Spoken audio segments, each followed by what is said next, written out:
Here's Batman outside the packaging.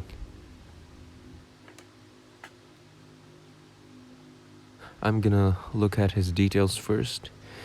His eyes, really whack, they just painted it all black. His face doesn't even look like Ben Affleck, but I heard it's because they don't have the rights to his face anymore, so they have to go with a generic Batman face, but I don't really mind because he kind of looks like the Arkham Knight Batman. Really basic stuff. It's practically all black. Face, it doesn't have a lot going on when it comes to details of the face. It's a good base though for customizing. Yeah, it doesn't have a lot of details. It doesn't even look like the Batman from the movie, but I don't really mind. When it comes to the overall design of the armor, you can see that there's a lot of details and sculpting, but they don't really pop out that much because they decided to make the entire suit in black. But this won't bother me as much because I'm gonna be customizing the figure and try to make him look a little bit movie accurate, but in my terms, the way I want him to look. So I'll just be customizing this guy later on. But overall, it's a very bland, meh looking figure because it's all black, details are there, but you need paint to make it pop off. And as for the cape, it's okay, I guess, but it needs wires. I might replace that later on. Once again, details, not that much, needs paint. When it comes to accessories, this figure doesn't have much. He comes with 2 fisted hands for punching bad guys in Gotham. I wish every McFarlane figure came with fist hands, but guess we can only take what we can get. He comes with a standard McFarlane DC Multiverse stand.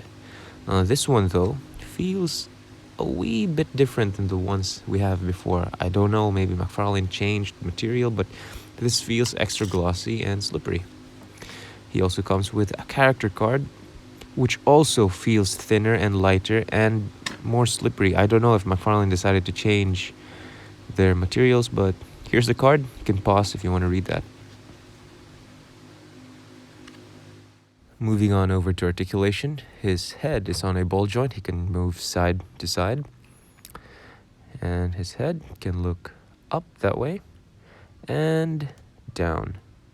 Not so much, but looking up motion is good for gliding poses. He can do a full 360 rotation as well.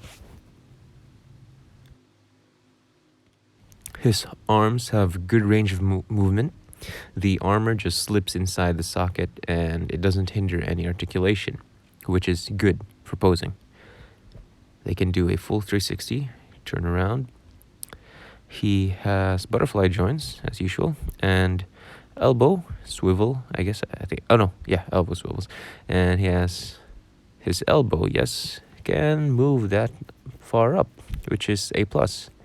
And as usual with figures like this, the hands can move in any direction in which you orient them. When it comes to the torso, though, it is heavily affected by armor design. He can only move side to side, left and right, move back a lot. He can't move front. I don't blame McFarlane when it comes to this. The blame lies solely on the costume design for this Batman armor. If you look at the centerpiece, it's shaped at a V going down to his abdomen, so it's literally biting down on that body part, which I heavily question because in a combat perspective, Batman wouldn't be able to move that much. But here, we can see the waist. He's able to move fairly, like a good amount of movement. When it comes to the legs, can move and kick that far. The hips, though, are made out of pliable rubber that sticks out that much. Can't kick back, though, because the way it's designed.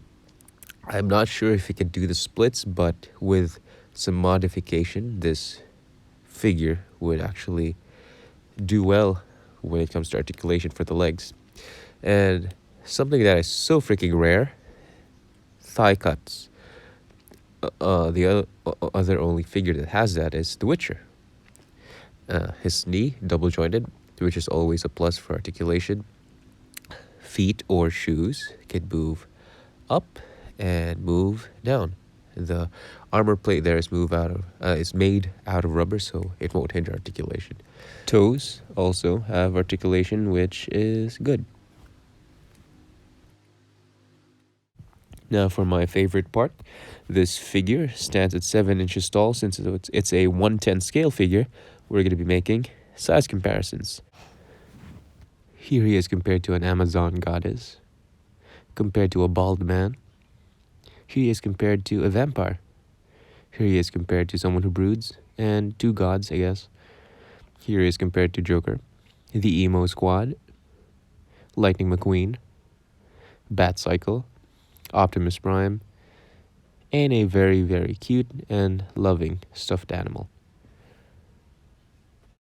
Overall, I'm giving this figure an 8 out of 10. It's not bad, but it can do better with customizations like what I'm doing in this outro video. Thanks for watching. This has been Action Figure Gaming, and thank you from the bottom of my heart for over 400 subscribers. See you in the next video. Thanks for watching.